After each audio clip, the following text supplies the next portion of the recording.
नमस्कार, स्वागत है आप सभी का उत्तराखंड एक्सप्रेस में। तो सुबह के 7:30 बजे वक्त है उत्तराखंड की खबरों को जानने का। आपके साथ मैं हूं प्रीति बिष्ट। सबसे पहले बात विधानसभा सत्र की। कल से सत्र शुरू हुआ है और आज दूसरा दिन है और पहले दिन दिवंगत विधायक और पूर्व विधायकों को श्रद्धांजलि दी गई और फिर सदन में अनुपूरक बजट भी टेबल किया गया। उत्तराखंड में सोमवार से 3 दिन का विधानसभा सत्र शुरू हो गया। वंदे मातरम के साथ सदन की कार्यवाही शुरू हुई। मुख्यमंत्री त्रिवेंद्र सिंह रावत वर्चुअल माध्यम से सत्र से जुड़े। इस दौरान मुख्यमंत्री ने दिवंगत विधायक सुरेंद्र सिंह जीना और 4 पूर्व विधायकों को श्रद्धांजलि दी। इसके बाद संसदीय मंत्री के दायित्व में मदन कौशिक ने श्रद्धांजलि दी। इसके बाद संसदीय मंत्री के दायित्व में मदन कौशिक के श्रद्धांजलि देते ही सत्र शुरू होने से पहले विधानसभा के कर्मचारियों समेत कई विधायकों ने योग किया। पतंजलि योगपीठ की ओर से योगाचार्य द्वारा ये योग शिविर आयोजित किया गया। इस दौरान आचार्य बालकृष्ण भी मौजूद रहे। कहा जाता है कि करो योग रहो निरोग। उस बात को लेकर मैंने यहाँ पे पिछले 21 जून 2018 को एक कहा था कि हम आगे हम 21 तारीख को क्यों ना योग करें। तो मुझे खुशी आज उस बात का 31वां ये कार्यक्रम था और आज ये संपन्न हुआ। आचार्य बालकृष्ण जी आए, मैं उनका धन्यवाद कर रहा हूँ। वहीं लंच के बाद हाउस में 4063 करोड़ 78 लाख का अनुपूरक बजट टेबल किया गया और मंगलवार को ही विपक्ष किसानों की समस्या से लेकर बेरोजगारी जैसे मुद्दों पर सत्ता पक्ष को घेरने का प्रयास करेगा। साथ ही विपक्ष की कोशिश होगी कि वो हाउस की टाइमिंग बढ़ाने में सफल हो जाए। किसान आंदोलन है, उसको लेकर मामला सदन में आएगा। भ्रष्टाचार का एक बहुत बड़ा विषय इस सदन में आने की संभावना है। उसके अलावा बेरोजगारी के कई मुद्दे हैं। मंगलवार को 5 विधेयक भी सदन में टेबल किए जाएंगे तो अनुपूरक बजट भी पारित होगा। मंगलवार को ही कार्य मंत्रणा समिति की मीटिंग होगी। देहरादून से न्यूज़ 18 के लिए सुनील नप्रभात की रिपोर्ट। और अगर आज की बात करें तो आज दूसरा दिन है सत्र का और आज चर्चा के बाद अनुपूरक बजट पारित किया जाएगा। 5 विधेयक हैं जिनको सदन के पटल पर रखा जाएगा। वहीं आज सदन के हंगामेदार रहने के पूरे आसार नजर आ रहे हैं क्योंकि कांग्रेस कृषि कानून, बेरोजगारी और महंगाई को लेकर पूरी तरह तैयार है। इन मुद्दों के साथ हमलावर है। विपक्ष काम रोको प्रस्ताव भी आज ला सकता है। और सुनील नवप्रभात हमारे सहयोगी इस वक्त देहरादून से हमारे साथ जुड़ चुके हैं। सीधे सुनील का हम रुख करेंगे। तो सुनील, अवधि बहुत कम है, इसको लेकर भी विपक्ष कह रहा था कि भाई अवधि थोड़ी बढ़ाई जाए। फिलहाल इन सब के बीच आज का दिन कैसा रहने वाला है?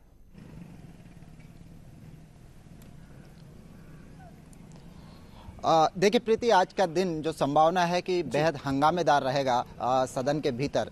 सबसे पहले आज जो कल अनुपूरक जो बजट टेबल किया गया था, आज उस पर चर्चा होगी और उसके बाद उसको पारित किया जाएगा। इसके अलावा 5 विधेयक भी हैं जो टेबल किए जाएंगे। इनको अगर मैं हल्का सा ब्रीफ करूं तो उत्तराखंड लोक सेवा अधिनियम है जिसको आज टेबल किया जाए। इसमें संशोधन होना है कि आर्थिक रूप से जो कमजोर वर्ग के लिए आरक्षण की जो व्यवस्था इसके तहत की गई है उसमें एक हल्का सा संशोधन है कि यदि आर्थिक रूप से कमजोर वर्ग का कोई अभ्यर्थी नहीं मिलता तो उसकी जगह सामान्य श्रेणी के किसी अभ्यर्थी को ले लिया जाए। ये इसमें हल्का सा एक संशोधन किया गया है। उसके अलावा जो दूसरा विधेयक है उत्तराखंड उत्तर प्रदेश भू राजस्व अधिनियम, चूंकि उत्तराखंड में स्वामित्व योजना चल रही है और इसमें एक दिक्कत ये थी जो अभी तक अधिनियम में था कि जब लोग आपत्तियां लगाएंगे तो कम से कम 21 दिन का समय होना चाहिए। तो इस संशोधन के तहत उस आपत्ति के समय को घटाकर 10 दिन कर दिया गया है ताकि जो स्वामित्व योजना है, जो स्वामित्व कार्ड बन रहे हैं, उस योजना को त्वरित गति से अतिशीघ्र जो है अमली जामा पहनाया जा सके। तीसरा जो विधेयक है वो उत्तराखंड अधीनस्थ सेवा चयन आयोग संशोधन विधेयक है। इसके तहत अभी तक जो पुलिस में समूहगा की जो भर्तियां होती थी उसका अधिकार अब राज्य अधीनस्थ सेवा चयन आयोग को दे दिया गया है कि राज्य अधीनस्थ सेवा चयन आयोग अब पुलिस की भी भर्तियां करेगा। तो ये कुछ बिल हैं जो टेबल होंगे। जहां तक सदन के अंदर की अगर हम कार्रवाई की बात करें, विपक्ष की बात करें, तो विपक्ष के पास आज प्रश्नकाल का समय होगा, शून्यकाल भी आज चलेगा। उसमें विपक्ष बेरोजगारी, महंगाई जैसे मुद्दों पर, किसानों के मुद्दों पर आज हंगामा कर सकता है। किसान आंदोलन को लेकर, किसानों की समस्याओं को लेकर विपक्ष 310 के तहत पूरा काम रोककर चर्चा की मांग सदन से कर सकता है। इन तमाम विषयों पर आज विपक्ष की कोशिश होगी कि वो सदन का ध्यान, जनता का ध्यान अपनी ओर खींचे और अधिक से अधिक मुद्दे इस समय उठाए जा सके। जी बिल्कुल। तीसरा जो बात है कि सदन की सीमा बढ़ाने को लेकर, सदन समय सीमा बढ़ाने को लेकर, तो आज शाम कार्य मंत्रणा समिति की मीटिंग होगी। कल हमारे उपनेता प्रतिपक्ष करण मारा से जो बातचीत हुई, उनका कहना था कि वो नेता प्रतिपक्ष और कांग्रेस के जो प्रदेश अध्यक्ष हैं विधायक प्रीतम सिंह, उनसे मांग करेंगे, चूंकि वो कार्य मंत्रणा समिति की मीटिंग में जाएंगे, कि यदि सत्ता पक्ष सदन का समय बढ़ाने के लिए तैयार होता है तो आप कार्य मंत्रणा समिति की मीटिंग में जाएं, और यदि सत्ता पक्ष समय बढ़ाने के लिए तैयार नहीं होता तो जो कार्य मंत्रणा समिति की जो मीटिंग होगी उसका बहिष्कार कर लिया जाए। तो कुल मिलाकर आज ये देखना होगा कि किस तरह से विपक्ष जनता के मुद्दे उठाता है और किस तरह से सत्ता पक्ष उन तमाम सवालों के जवाब दे पाता है जो विपक्ष वहां पर उठाएगा। जी, बहुत बहुत धन्यवाद सुनील, आपका तो विस्तार से आपने बताया कि क्या कुछ आज सदन में हो सकता है। बहुत बहुत शुक्रिया आपका जानकारी के लिए। और आगे बढ़ते हुए कोरोना अपडेट आपको देते हैं। तो कल 24 घंटे में राज्य में 448 नए मामले सामने आए हैं और जबकि 13 लोगों की कोरोना के चलते मौत हुई है। और इस तरह से राज्य में जो एक्टिव केस है इस वक्त तो 5,500 से ज्यादा हो गए हैं। एक बार फिर देहरादून अव्वल स्थान पर रहा कोरोना के मामले में। 157 मामले सामने आए हैं देहरादून में, तो नैनीताल में भी 113 कोरोना के नए मामले सामने आए हैं।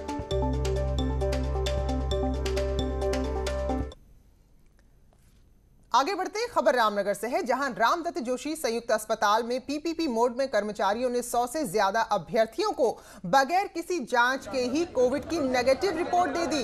दरअसल कोटद्वार में जो सेना भर्ती चल रही है वहां यह अनिवार्य कर दिया गया है कि जब तक आपके पास कोविड की नेगेटिव रिपोर्ट नहीं होगी आप सेना भर्ती में शामिल नहीं हो सकते। तो इसी दौरान ये पूरी धांधली की गई। 500 से 1,000 रुपए तक इनसे लिए गए और 21 दिसंबर को ही 27 दिसंबर की फर्जी रिपोर्ट दे दी गई। सोचिए कितनी बड़ी धांधली यहाँ पर चल रही थी। कोविड के नोडल अधिकारी प्रशांत कौशिक की अगर माने तो उन्होंने 2 महीने से इस अस्पताल को एंटीजन टेस्ट की किट ही नहीं दी है। नोडल अधिकारी अब मामले में मुकदमा दर्ज कराने जा रहे हैं। हम यहाँ कोविड की 19 की जांच कराने आए थे, जो कि आर्मी रिक्रूटमेंट रैली के लिए था।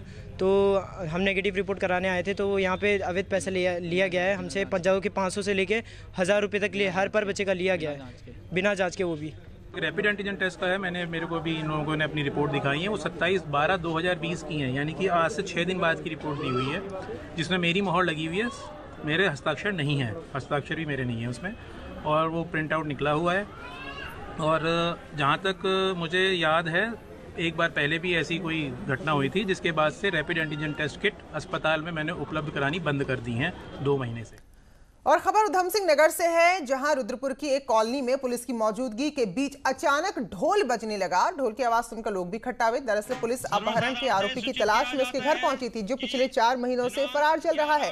हालांकि ढोल की आवाज के बीच भी आरोपी नहीं मिल पाया और पुलिस आरोपी के घर नोटिस चस्पा कर लौट आई। सर्वसाधारण से सूचित किया जाता है कि दिनांक 11/8/2020 को कुलदीप चतुर्वेदी जिसमें एक काफ़ी दिनों से फरार चल रहा था। अभियुक्त को माननीय न्यायालय के आदेश में 82 की उद्घोषणा ली गई थी। आज उसकी मुनादी करवाई गई है। और खबर हरिद्वार से आई, जहां 11 साल की मासूम की रेप के बाद हत्या के मामले में पुलिस ने किराए में रहने वाले पड़ोस के एक शख्स को गिरफ्तार किया है। बताया जा रहा है कि घटना को अंजाम पड़ोस में ही रहने वाले मामा भांजे ने दिया था। दोनों आरोपी यूपी के सुल्तानपुर के रहने वाले हैं और एक आरोपी गिरफ्तार की तलाश यहां पर की जा रही है। परिजनों की तहरीर पर पुलिस ने पॉक्सो और बलात्कार को लेकर मुकदमा दर्ज किया है। रुड़की के लक्सर में आपसी विवाद को लेकर गोली चली, जिसमें एक युवक की जान चली गई जबकि दूसरा गंभीर रूप से घायल हो गया। बताया जा रहा है कि बहुत समय से काफी लंबे अरसे से दोनों पक्षों के बीच विवाद चल रहा था। मामला लक्सर कोतवाली क्षेत्र के बसेड़ा खादर गांव का है। ग्राम बसेड़ी में एक युवक की गोली मारकर हत्या हुई है और एक अन्य युवक घायल है। उक्त युवक को हायर सेंटर रेफर किया गया है बेहतर चिकित्सा उपचार के लिए। मौके पर शांति व्यवस्था बनाए रखने हेतु पर्याप्त पुलिस बल तैनात है। और खबर पौड़ी से है, जहां देवप्रयाग के पास तोता घाटी में 4 महीने से बड़े वाहनों के लिए बंद बद्रीनाथ राष्ट्रीय राजमार्ग पर बुधवार से बस सेवा शुरू हो जाएगी। लेकिन भारी मालवाहक वाहनों की आवाजाही, यानी कि जो ऐसी गाड़ियां हैं जो सामान ढोने का काम करती हैं और बड़ी गाड़ियां हैं, तो उन पर प्रतिबंध रहेगा। पीडब्ल्यूडी, एनएच परिवहन विभाग और प्रशासन की टीम ने मिलकर निरीक्षण के बाद अपनी रिपोर्ट दी है, जिसके बाद इस रास्ते को वाहनों की आवाजाही के लिए उपयुक्त माना है। मोस्ट प्रॉब्ली कल या परसों तक 100% खुल जाएगा। जो खुलेगा वो अभी भी सेम ही है जैसे पहले रूल था। जो भारी वाहन है, जो माल वाहन है, उनके लिए नहीं खुल रहा है, मगर जो पब्लिक ट्रांसपोर्ट है, जो बसेज हैं हमारी, उनके लिए हम अलाउ कर रहे हैं। देहरादून में ड्राइवर समेत विक्रम में 8 लोगों को ही संचालित करने का नियम है, यानी कि आप केवल 8 लोगों को ही बिठा सकते हैं। इसमें ड्राइवर भी शामिल है। लेकिन अगर आप देहरादून की सड़कों की तस्वीर देखेंगे और जो उसमें सवार लोग हैं उनकी गिनती करेंगे तो इससे बहुत ज्यादा संख्या नजर आएगी। पर हैरानी की बात यह है कि दिन रात इसी तरह चल रही इन वाहनों पर किसी अधिकारी की नजर नहीं पड़ रही। नियम कायदे कानूनों की कैसे धज्जियां उड़ती हैं, अगर इसको आपको देखना है तो आप देहरादून में चल रहे विक्रम में इसकी स्थिति देख सकते हैं, जिसमें नियमों की साफ तौर पर धज्जियां उड़ती हुई नजर आ रही हैं। आरटीओ की तरफ से विक्रम संचालकों के लिए ये नियम बनाया गया है कि 8 सवारी यानी कि ड्राइवर समेत 8 लोग ही विक्रम में बैठ सकते हैं, लेकिन इन नियमों का कोई भी पालन होता हुआ नजर नहीं आ रहा है। विक्रम ओवरलोडेड होकर चलाए जा रहे हैं। सोशल डिस्टेंसिंग तो यहाँ पर भूल ही जाइए। इसके अलावा विक्रम में ये भी ऑर्डर्स दिए गए थे कि वो विक्रम नियम अनुसार ले जा सकते हैं, मगर ऐसा होता हुआ बिल्कुल भी नजर नहीं आ रहा है, क्योंकि 8 सवारी पीछे ही विक्रम में आपको भरी हुई नजर आ जाएंगी। इसके अलावा ड्राइवर समेत आगे 3 लोग यहाँ पर बैठे हुए नजर आ रहे हैं। अधिकारियों से जब इस बारे में पूछा जाता है तो अधिकारी कहते हैं कि हम कार्रवाई करते हैं, देखते हैं और आगे देखा जाएगा। लेकिन ये कोई पहला मामला नहीं है। इस तरह की शिकायतें लगातार सामने आती रहती हैं और जो जिम्मेदार अधिकारी हैं वो रटे रटाए बयान ही यहाँ पर देते हुए नजर आ रहे हैं। ये एक और विक्रम आप देख सकते हैं, ये भी फुली ओवरलोडेड यहाँ पर नजर आ रहा है।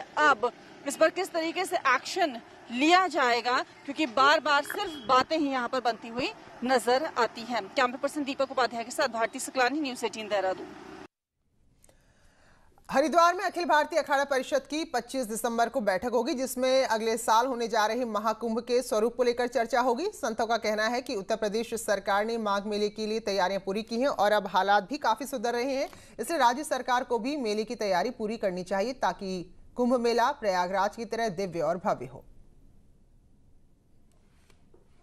जो प्राचीन परंपरा हमारी है और वो प्राचीन परंपराओं के हिसाब से सभी जगह व्यवस्थाएं जो हैं, जो स्थिति पहले थी वो आज नहीं है। स्थितियों में काफी अंतर पड़ चुका है और प्रयागराज में माघ मेला में मुख्यमंत्री जी ने पूरा झूलों को भी ऑर्डर दिया है, सारा टेंट लगाए जा रहे हैं, जोर शोर से माघ मेला प्रयागराज मेला हो रहा है। कल 12 बजे मेलाधिकारी और मेला विभाग के संबंधित सभी जो जिले के अधिकारी हैं उनके साथ सभी अखाड़ों में भ्रमण करके उनकी पेशवाई मार्ग, उनके छावनी का अवलोकन करेंगे। इसके बाद फिर मेला क्षेत्र कोटद्वार के Victoria cross Gabbar Singh camp में चल रही सेना भर्ती रैली के दूसरे दिन उत्तरकाशी और रुद्रप्रयाग जिले के युवाओं ने भारी संख्या में हिस्सा लिया। Deputy director brigadier Rahul Bhatnagar भी रहे और जो भर्ती रैली चल रही है उसका जायजा लिया।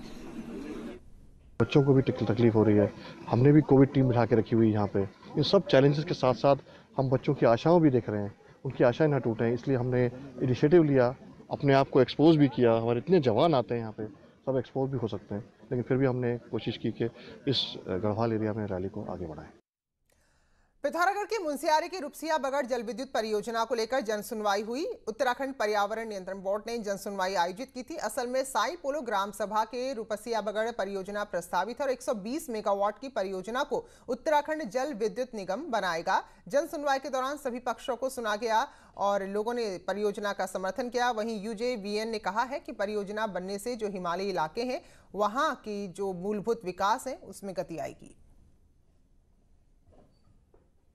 क्षेत्रीय जनता को जहां एक और गुणवत्ता वाली बिजली मिलेगी, वहीं उनके सड़क मार्ग, संपर्क मार्ग और हॉस्पिटल्स और जितनी भी ये आधारभूत सुविधाएं हैं उनका विकास होगा। सुनवाई में पब्लिक का पक्ष जानना था कि पब्लिक कितना जन सुनवाई के पक्ष में है कि नहीं, तो ये यहाँ पर देखने से बहुत अच्छा एक संदेश गया कि पब्लिक जो है आपकी जल विद्युत परियोजना के पक्ष में है। और अब खबर है है गुलदार से जुड़ी हुई। हम देख रहे हैं कि राज्य में अमूमन हर दिन गुलदारों के हमले की खबर आती है, तो इन सब के बीच गुलदारों की संख्या कितनी है इसको लेकर रिपोर्ट जारी की गई है। तो इस रिपोर्ट में ये अंदाजा लगाया गया है कि इस वक्त राज्य में 839 गुलदार हैं। केंद्रीय मंत्री प्रकाश जावड़ेकर ने रिपोर्ट को जारी किया। 2018 की रिपोर्ट को अब जारी किया गया है। शिवालिक पहाड़ियों और गंगा के मैदानी में जो गुलदारों की ट्रेसिंग हुई है उसके आधार पर यह आंकड़ा सामने आया। हालांकि जानकार मांग रहे हैं कि संख्या जो असल में है वो इससे बहुत ज्यादा है, क्योंकि जो संघर्ष सामने आ रहा है वन्य जीवों का और इंसानों का, उससे लगातार नुकसान हो रहा है। गुलदार के हमले में अब तक 25 से ज्यादा लोगों की मौत इसी साल हो चुकी है। वहीं गुलदारों को भी इस दौरान रेस्क्यू किया गया और कई गुलदारों को आदमखोर घोषित कर मारा भी गया है। स्वागत है ब्रेक के बाद खबर कोटद्वार से, जहां नजूल जमीन और बद्रीनाथ हाईवे पर अतिक्रमण मामले में कोर्ट ने फिलहाल रोक लगा दी है। 12 अतिक्रमणकारियों की पुनर्विचार याचिका पर सुनवाई के बाद अदालत ने फैसला दिया। अदालत ने याचिकाकर्ता को आदेश दिया है कि रिव्यू एप्लीकेशन पर अपनी आपत्ति दर्ज करा सकते हैं। कोर्ट 8 जनवरी को मामले की अगली सुनवाई करेगा।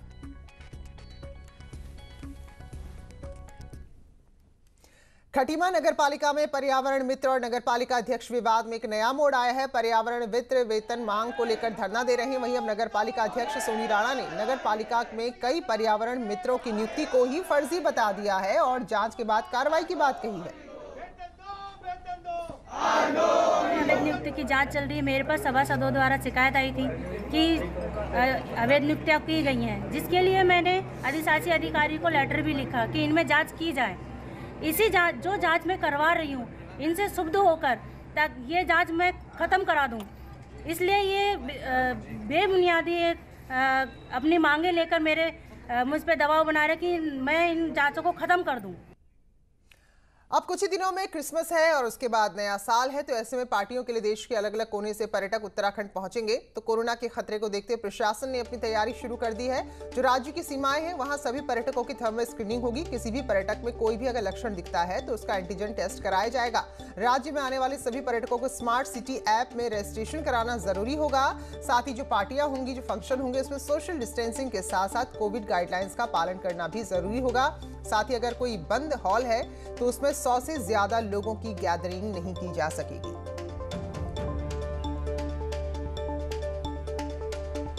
जो रजिस्ट्रेशन है वो अनिवार्य है और इसके अलावा थर्मल स्क्रीनिंग बॉर्डर्स पर हो रही है। यदि किसी का कुछ सिम्टम्स लगते हैं तो उसका एंटीजन टेस्ट करवाया जा रहा है। और अब बात मौसम की, तो अगले कुछ दिन मौसम साफ रहने वाला है, यानी कि जो लोग छुट्टियां मनाने के लिए उत्तराखंड का आने का प्लान कर रहे हैं तो उन्हें साफ मौसम मिलेगा। लेकिन जो बर्फबारी का आनंद लेना चाहते हैं तो 27-28 दिसंबर के लिए मौसम विज्ञान केंद्र ने बारिश और बर्फबारी का पूर्वानुमान जारी किया है। तो 27-28 के बाद बर्फबारी का आनंद भी वो ले सकते हैं। 2500 मीटर से अधिक ऊंचाई के इलाकों में बर्फबारी देखने को मिल सकती है। वहीं मैदानी इलाकों में हल्की बारिश की संभावना है। क्रिसमस है तो 25 को तो नहीं अभी लग रहा है कि कोई वेदर एक्टिविटी है, लेकिन जो 27 और 28 को है तो 27 और 28 में एक WD जो है वो निकलेगा, वेस्टर्न डिस्टर्बेंस निकलेगा, पश्चिमी विक्षोभ। तो उसकी वजह से लग रहा है कि ठीक ठाक बारिश और बर्फबारी जो है वो प्रदेश में मिलनी चाहिए। और आइए अब राज्य की कुछ और खबरें देखते हैं रफ्तार से। अल्मोड़ा जिला मुख्यालय में एसएसबी गुरिल्लाओं के धरने को सोमवार को 4100 दिन पूरे हो गए। गुरिल्ला नौकरी और पेंशन की मांग को लेकर लगातार आंदोलन कर रहे हैं। अल्मोड़ा दुग्ध संघ में सोमवार से कर्मचारियों ने कार्य बहिष्कार शुरू कर दिया है। कर्मचारियों ने कार्यालय के गेट पर नारेबाजी कर जोरदार प्रदर्शन किया। अल्मोड़ा के एसएसजे परिसर में NSUI ने प्रदर्शन किया। गणित के विषय के PhD में प्रवेश परीक्षा में गड़बड़ी का आरोप लगाया। पिथौरागढ़ के हड़ीती के युवक पर जानलेवा हमला करने वाले को गिरफ्तार करने की मांग को लेकर ग्रामीणों ने प्रदर्शन किया। श्रीनगर गढ़वाल के केंद्रीय विश्वविद्यालय के नवनियुक्त कुलसचिव डॉक्टर अजय खनूड़ी ने कार्यभार ग्रहण कर लिया है। द्वारहाट इंजीनियरिंग कॉलेज में वित्तीय अनियमितताओं को लेकर सरकार को 12 हफ्ते के भीतर फैसला लेने का निर्देश दिया गया है। रुद्रप्रयाग के माधवाश्रम अस्पताल में लगी आग के कारण हुई क्षति का ADM ने निरीक्षण किया। श्रीनगर गढ़वाल में बिरला परिसर को महिला कैंपस में बदलने के फैसले के खिलाफ छात्रों ने बुद्धि शुद्धि यज्ञ किया।